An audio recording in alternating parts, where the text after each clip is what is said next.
A Battle Unwon, A Life Unlived. Written and read by Rhaenyra. Chapter 4. Daemon. Rhaenyra gave him a languid smile as he returned to her and allowed him to pick her up in his arms with no complaint. She rested her head on his chest and let her fingers play with the tie of his shirt. This was a good idea. Thank you. I did not even realize I needed it.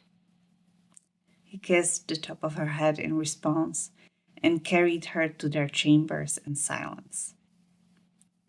Her mood must have shifted, for she moved in his hold, unlacing his shirt, and the fingers of one hand slipped inside it to brush along his collarbone, the fingers of the other teasing the back of his neck. Daemon fought not to pick up the pace as her lips brushed the skin of his throat. His body jerked as her tongue came out to play, and he felt her smile. He was near ready to beg for mercy by the time their chambers were in sight. He strode in and deposited Rhaenyra on the bed before returning to lock the door. "Why, husband? Are you hungry?" There was a mocking tone in her voice that gave Daemon pause. Why? Did she not think he would follow through? Then again, Daemon never would in life. Not with this pregnancy. After Baela and Rhaenyra had been born, weak as they had been, Rhaenyra had been weaker still. It had taken many moons before she had truly recovered, and more still before the healers had allowed her to return to her wifely duties. When they had finally taken to laying together again, there had been nothing to show for it until now. Daemon had been terrified of causing her harm again when they had learned of the babe, refusing to succumb to his desires until she would be safely delivered. They had never lain together again, no matter the amount of teasing both of them had done. But this was no life, and it had been a long time since Daemon had lain with a woman, much less Rhaenyra, so he allowed a slow, predatory smile to stretch his lips as he approached her. And his wife appeared confused but pleased with the turn of events when he dragged her to the edge of the bed by her thighs and pressed a firm kiss to her lips. When he proceeded to work on ridding her of her gown, all the while peppering kisses along the column of her throat, her hands reached for the ties of his breeches. He caught them and pulled them away, pressing kisses to her knuckles. "Let me worship you, my beautiful wife." The peace of Daemon's sleep was rudely interrupted by violent shaking, by someone violently shaking him.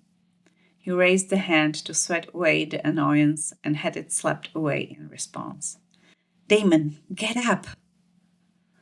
The urgency in the voice of his wife was clear, but it was the trace of fear in it as well that truly roused him.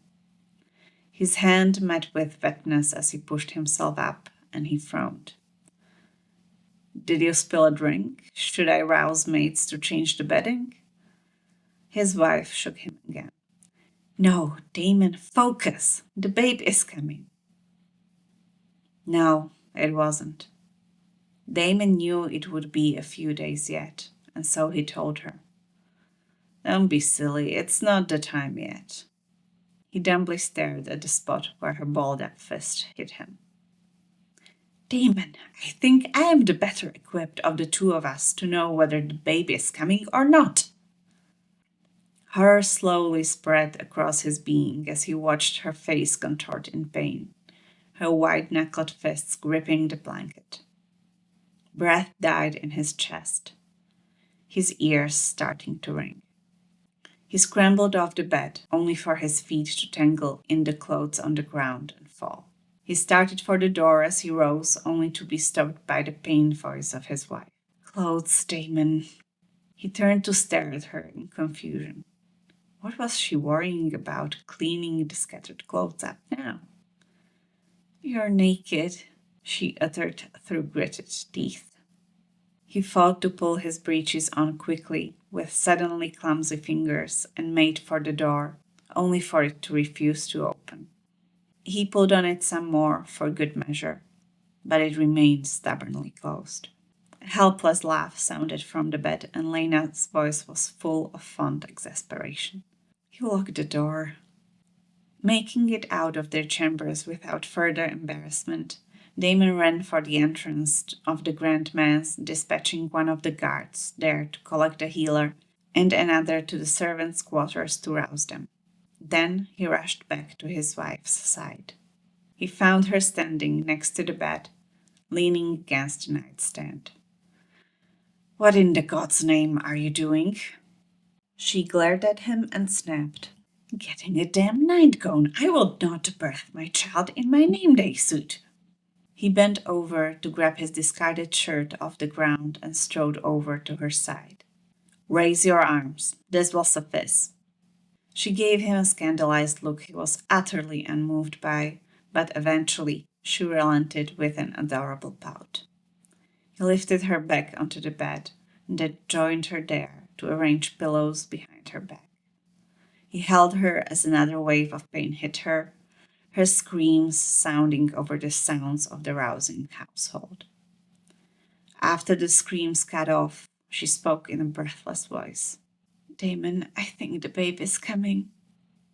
He gave her an irritated glance, and his answer was drier than the desert. "Yes, I believe you now." She bit down on her lip as she fought off another scream and breathed short, shallow breaths. She squeezed his hand near hard enough to break. "I need to push."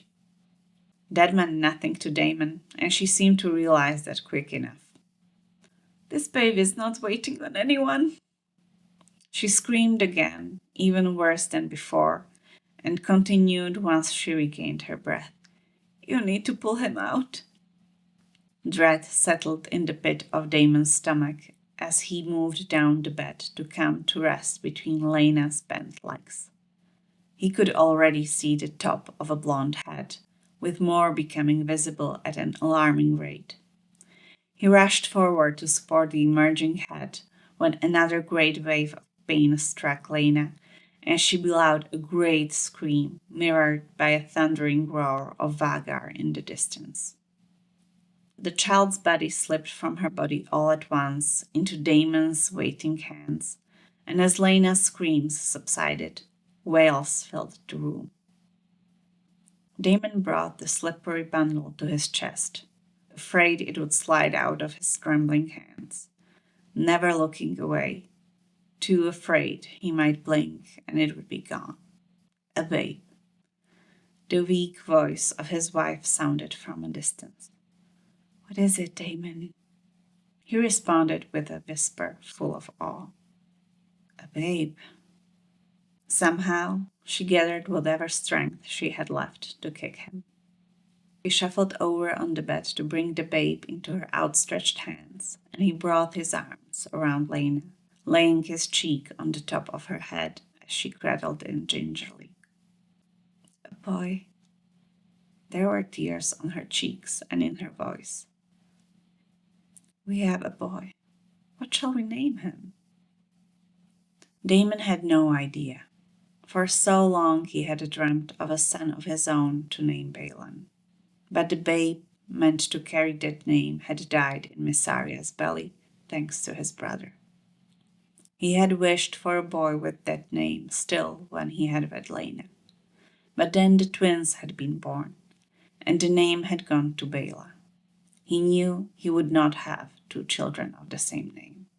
After, a son by Lena had been such a fragile dream that he had not dared to think of a name, so as not to tempt the gods. They had never discussed it. He knew what names it would not be now, but he was no closer to what it would be. "What do you think, Lena?" She turned her head to him at that. "Do you think he looks like an Daemon?" There was a shy hope in her voice. He looked at the babe, and yes, he did look like an Daemon. There was a bustle outside their chambers, that spilled inside while they marveled at their son. A stream of maids entered, lighting more candles as they came, followed by a round man covered in sweat. When the man took notice of the blood-covered threesome on the bed, he cried out in dismay. "You have not tied off the cord! Out, out with you, men! The aspects of the birth must be removed from the lady's body, and you may not be here for it." Still in a daze, Daemon let himself be guided out of the rooms without a word of protest to slide down the wall right next to the door. He was no longer so sure this was an afterlife. The end of chapter 4. Thank you for listening. Don't forget to like and subscribe, and see you in the next one. Bye!